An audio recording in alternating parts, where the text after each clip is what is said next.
Hola, ¿qué tal, queridos amigos? Bienvenidos a mi canal. Hoy os traigo un vídeo en el que vamos a hablar de un personaje que a mí me parece un personaje fascinante, que tiene una de esas vidas de película y que probablemente si hubiera nacido en los Estados Unidos, seguramente tendría ya unas cuantas películas sobre su persona. Voy a hablar de un torero y desde aquí quiero decir que no voy a entrar en consideraciones éticas sobre la profesión y sobre el tema de la tauromaquia. Simplemente, como hago siempre aquí en el contubernio, es hacerme eco de una vida, en este caso, que me parece de aventura, me parece fascinante y de un personaje como pocos. Un personaje de estos que se dice irrepetible, porque irrepetible, como todos vais a comprobarlo, es. Me estoy refiriendo ni más ni menos que a Ignacio Sánchez Mejías. Probablemente a la mayoría de no suene el nombre de Sánchez Mejías.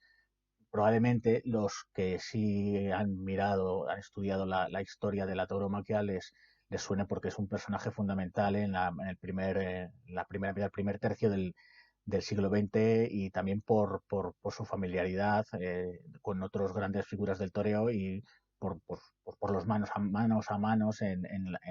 las plazas a lo largo de toda España y parte de América tuvo con otras grandes figuras del toreo. Pero yo como tomé contacto con este personaje, todos, bueno, si recordáis cuando vamos al instituto en las clases de literatura, bueno, pues ya llega el momento de estudiar la generación del 27 y como no, pues sale Federico García Lorca. Y más allá de las obras de Lorca, del romancero gitano, de las obras de dramaturgia, etcétera, como La Casa de Bernarda Alba, en fin, otras tantas que tiene Lorca, como Yerma, por ejemplo, también. Había una que destacaba por su título y que me llamaba bastante la atención. Se titulaba Llanto por Ignacio Sánchez Mejías.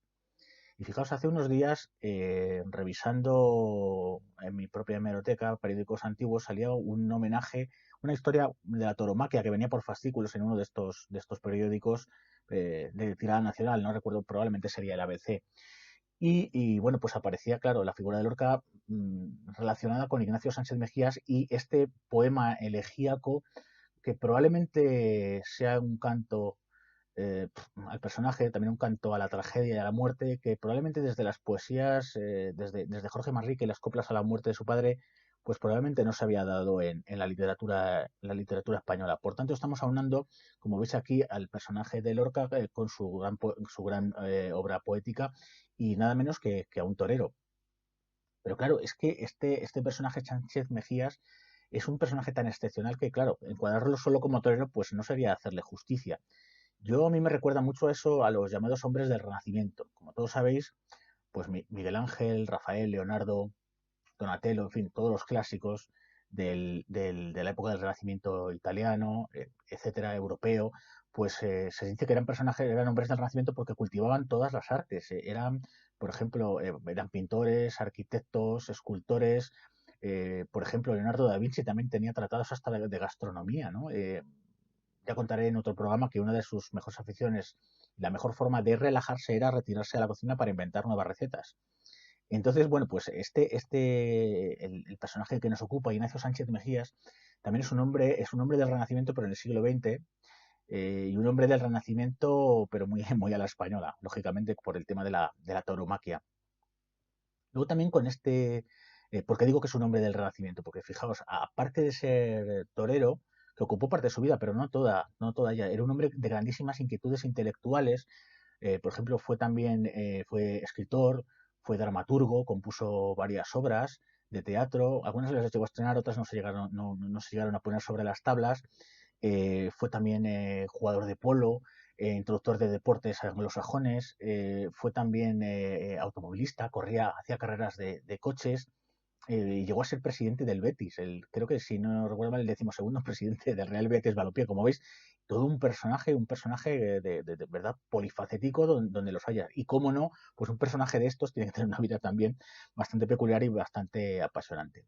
Y luego quiero hacer este vídeo también, aparte de reivindicar, no de reivindicar, sino de hablar de esta figura tan excepcional, también para romper dos tabúes que hoy en día con la politización verdad de los corruptos partidos políticos que lanzan todas sus verdad todos sus tentáculos sobre todas nuestras esferas de la vida, pues voy a romper, a triturar dos tabúes que en la actualidad tenemos un poco, verdad, nos han metido marcha martillo. Y es que, por ejemplo, que los toros sean un espectáculo solo de ricos y señoritos, nada más lejos de la realidad, puesto que los toros, el espectáculo de la tauromaquia, siempre fue el espectáculo de masas más popular. Y cuando digo popular, no digo por fama, sino popular por pueblo, por popular. Era donde iban las clases humildes, no podían permitirse otro espectáculo más que, evidentemente, no iban a la ópera, que era carísima, iban sobre todo a los toros. Y luego también romper otro tabú al decir que en la historia de la cultura española los intelectuales españoles y sobre todo los artistas, los dedicados a las artes plásticas, siempre estuvieron muy interesados por el mundo de la tauromaquia. Sin embargo, lejos, empezando por Goya con sus grabados sobre la tauromaquia, siguiendo con Picasso con sus pinturas sobre la tauromaquia y siguiendo por toda la generación del 27 de la que el propio Sánchez Mejías era amigo. Es decir, Sánchez Mejías llegó a conocer a la mayoría de los intelectuales que llamamos de los poetas, sobre todo que llamamos hoy de la generación del 27. Pero bueno, vamos a empezar, como no, por el principio, como debe ser siempre, y bueno, podemos dar una serie de pinceladas sobre la biografía de Sánchez Mejías. Sánchez Mejías viene al mundo, viene a abrir los ojos a este mundo el 6 de junio de 1891 y va a morir el 13 de agosto de 1934, muerto en Madrid por una gangrena, pero ojo, por una cogida de toros que había tenido lugar dos semanas antes, cuando un astado, un toro llamado Granaíno, si no recuerdo mal, le había perforado el muslo en la manchega Plaza de Toros de Manzanares. Escogido el 11 y el día 13 va a morir a Madrid por una complicación de la herida que degeneró en una gangrena. Pero fijaos que el espíritu de aventura de Sánchez Mejías empieza cuando es muy joven, cuando para hacer las Américas junto a otro dijéramos, otra persona, otro hombre que quería ser una futura figura del torero, se van de polizones, ¿verdad? Embarcan en Andalucía, embarcan y se marchan de polizones a México, es decir, van de extranjis allí. De alguna forma esto nos muestra el sentido aventurero. Sánchez Mejías había nacido en una familia acomodada, era hijo de un médico y parece que la vida acomodada burguesa no le iba a satisfacer y él ya desde muy joven quería ser o pretendía ser una persona aventurera y de alguna forma saborear la vida. El caso es que la pasión por los toros le sigue llamando y se va a entrar en la cuadrilla de uno de los grandes maestros de la época que se llamaba Joselito, también llamado Joselito el Gallo, que le enseñará el arte del toreo y que al final acabará convirtiéndose en su cuñado, pues este Joselito el Gallo va a casarse poco después con una hermana del propio Ignacio Sánchez Mejías. Joselito poco a poco le irá apoyando en su tarea en el tema de la profesión de los toros y llegará a tomar la alternativa a Sánchez Mejías en 1919 en la muy taurina ciudad de Barcelona. Y como os digo, frente a lo que digan ahora, Barcelona fue la única ciudad de España con 3 plazas de toros funcionando simultáneamente. Con eso ya os digo todo de la raigambre del toro en el mundo sobre todo mediterráneo. Barcelona, la tauromaquia, el mundo mediterráneo están ancestralmente unidos. El caso es que toma alternativa, le da alternativa a Joselito y es padrino de la ceremonia otro monstruo del torero que era Juan Belmonte, que si no recuerdo mal también acabó suicidándose. En otro programa también hablaremos porque se suicidó el gran Juan Belmonte. Y el caso es que la muerte siempre rodeó un poco la carrera de Sánchez Mejías, tanto que en el año 1920 fue testigo de la muerte de su cuñado, Joselito el Gallo, en la Plaza de Toros de Talavera de la Reina. En cuanto al arte de Joselito, podemos decir que no fue un torero virtuoso, no fue un torero de gran técnica, sino que realmente por lo que llamaba la atención era por su temeridad, por su par de banderillas. También era un grandísimo banderillero según los los expertos de la época.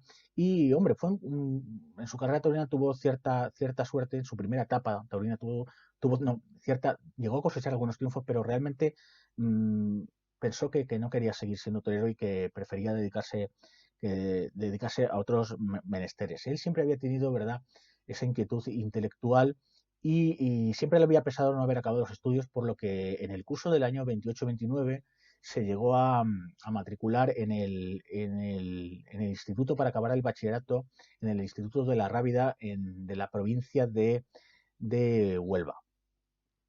Debido a su interés por la cultura, se propuso conocer a los mejores poetas de la época, y fijaos que fue en su propia finca, en su propio cortijo llamado Epiro Montano, donde se reunió a los que iban a ser posteriormente los llamados poetas de la generación del 27.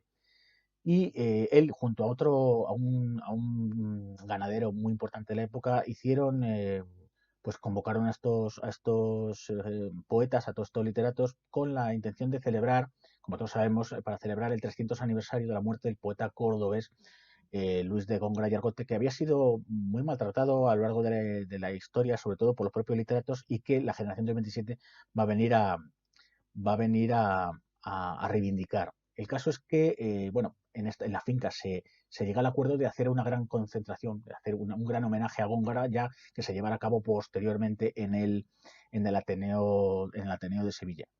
En otras facetas de la vida de Ignacio Sánchez Mejías, más allá del cultivo de su figura pública, pues dentro de su propia vida privada, a pesar de ser un hombre casado, pues tuvo numerosas amantes.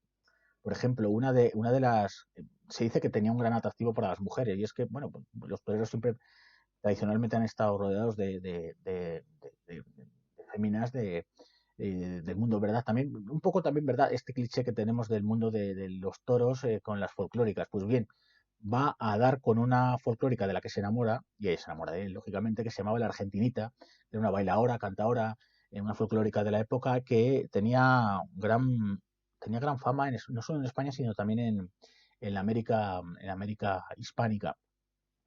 El caso es que, fijaos también, una vez que inician la relación sentimental, como ambos, dijéramos que eran como se habían juntado dos personas absolutamente complementarias, y la argentinita también tenía una gran inquietud por la cultura más allá de lo popular.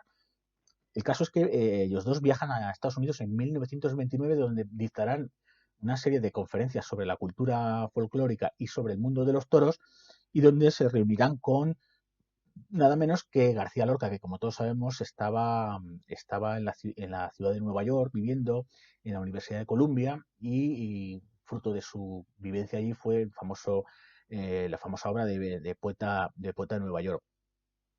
El caso es que la Argentinita tuvo la oportunidad de conocer en profundidad a Lorca, y en 1931 Lorca y la propia Argentinita llegaron a grabar un disco de canciones populares españolas. Federico recopilaba, incluso componía algunas de estas canciones, y la Argentinita las ejecutaba y las llevaba, las cantaba, las llegaron a grabar y para comercializarlo posteriormente.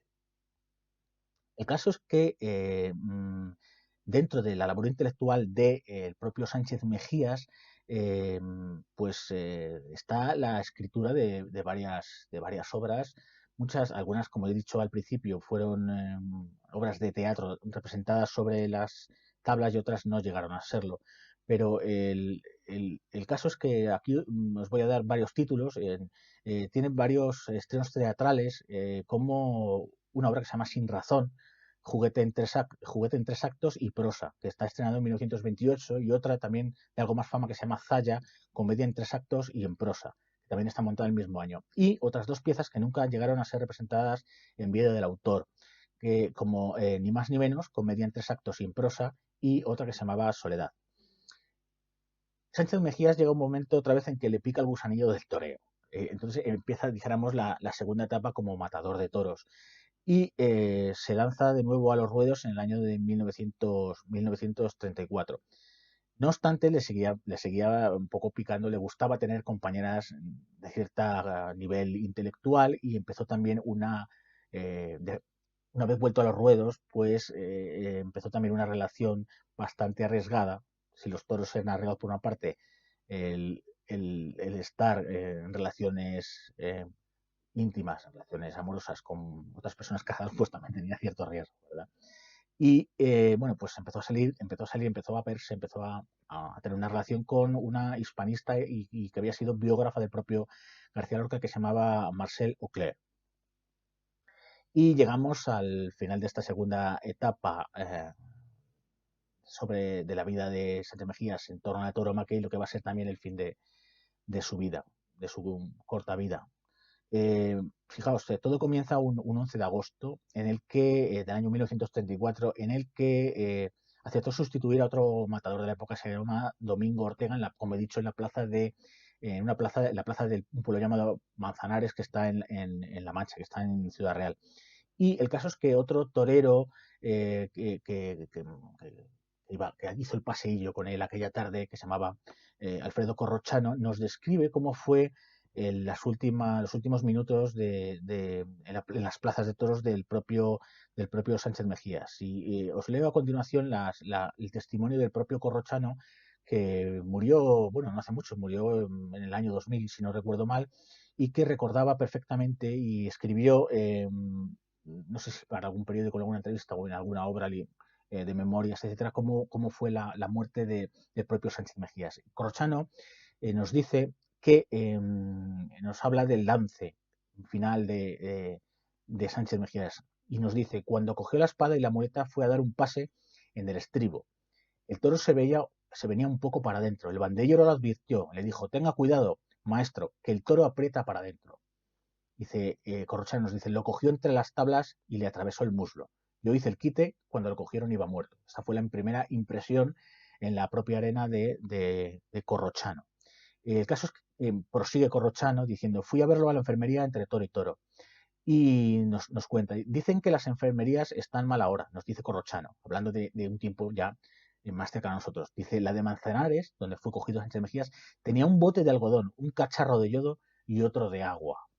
Y un médico muy simpático, lo dice con cierta sorna. ¿Cómo va eso?, le pregunté. Y dice: no se preocupe, respondió el propio Ignacio Sánchez Mejías. El caso es que Sánchez Mejías no quiso ser intervenido allí, en aquellas condiciones tan lamentables, y prefirió ser trasladado a Madrid. Y el traslado fue penoso. Fijaos en las carreteras de 1934, tardaron muchas horas y 2 días después se va a producir una gangrena que será mortal y que se llevará definitivamente a Ignacio Sánchez Mejías. En ese momento, García Lorca inicia la composición del poema elegíaco Ignacio Sánchez Mejías. Y para terminar el vídeo, me vais a permitir que os lea la primera parte de este poema elegíaco, que se titula La acogida y la muerte, compuesto, como he dicho, por el propio Federico García Lorca, que era muy amigo, llegó a ser muy amigo y tenía en gran aprecio a Ignacio Sánchez Mejías. Dice así: a las 5 de la tarde. Eran las 5 en punto de la tarde. Un niño trajo la blanca sábana a las 5 de la tarde. Una espuerta de cal ya prevenida a las 5 de la tarde. Lo demás era muerte y solo muerte a las 5 de la tarde. El viento se llevó los algodones a las 5 de la tarde. Y el óxido sembró cristal y níquel a las 5 de la tarde. Ya luchan la paloma y el leopardo a las 5 de la tarde. Y un muslo con una asta desolada a las 5 de la tarde. Comenzaron los sones del bordón a las 5 de la tarde. Las campanas de arsénico y el humo a las 5 de la tarde. En las esquinas grupos de silencio a las 5 de la tarde. Y el toro solo corazón arriba a las 5 de la tarde. Cuando el sudor de nieve fue llegando a las 5 de la tarde. Cuando la plaza se cubrió de yodo a las 5 de la tarde. La muerte puso huevos en la herida a las 5 de la tarde. A las 5 de la tarde, a las 5 en punto de la tarde. Bueno, queridos amigos, espero que el vídeo haya sido de vuestro gusto. Le podéis dar like si os ha gustado, y si os gusta la temática de mi canal, El Contubernio, pues os podéis suscribir. Y queridos amigos, os espero hasta un próximo vídeo. Muchas gracias.